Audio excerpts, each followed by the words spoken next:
చాలామందికి సింగిల్ పాదం పెట్టిన తర్వాత దీన్ని ఎలా సెట్ చేయాలో తెలుస్తలేదు అన్నారు కదా. ఇదిగోండి, మనం ఇది ఉంది కదా, ఇగో ఈ నట్టు ఈ పాదం, ఈ రాడుకి పాదం పెట్టినాం కదా. ఈ రాడును అనేది మనకి ఏ వైపు కావాలంటే ఆ వైపు తిప్పుకోవాలంటే ఈ సూదికి ఇక్కడ స్ట్రేట్గా లేదు కదా, ఇంకా కొంచెం పాదంకి ఇటు సూది రావాలి, ఇక్కడ సైడ్ రావాలి, లెఫ్ట్ సైడ్. మనం దీన్ని రైట్ సైడ్లో అనుకోవాలి. ఇలా ఉంది కదా, దీన్ని మనం రైట్ సైడ్ అనుకోవాలి. ఇలా ఈ రెండు మధ్యలో ఈ స్క్రూ డ్రైవర్ ఇలా పెట్టి దీన్ని ఇలా అనుకోవాలి.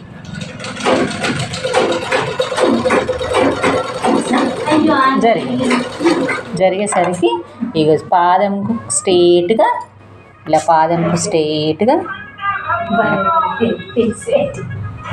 ఓకే, ఇలా కరెక్ట్గా పడితే పైపింగ్ కానీ మనకు సింగిల్ పాదం కుట్టుడు కానీ కరెక్ట్ పడుతుంది.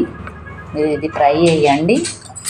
మళ్ళీ మనం డబుల్ పాదం పెట్టిన తర్వాత మనకి ఇది సేమ్ మళ్ళీ సెట్ చేసుకోవాలి, లేకపోతే ఈ పాదం మీద కుట్టు పడుతుంది అన్నట్టు, అంటే సూది ఇరిగిపోతుంది. అలా పడకుండా మనం ఇలా సెట్ చేసుకోవాలి.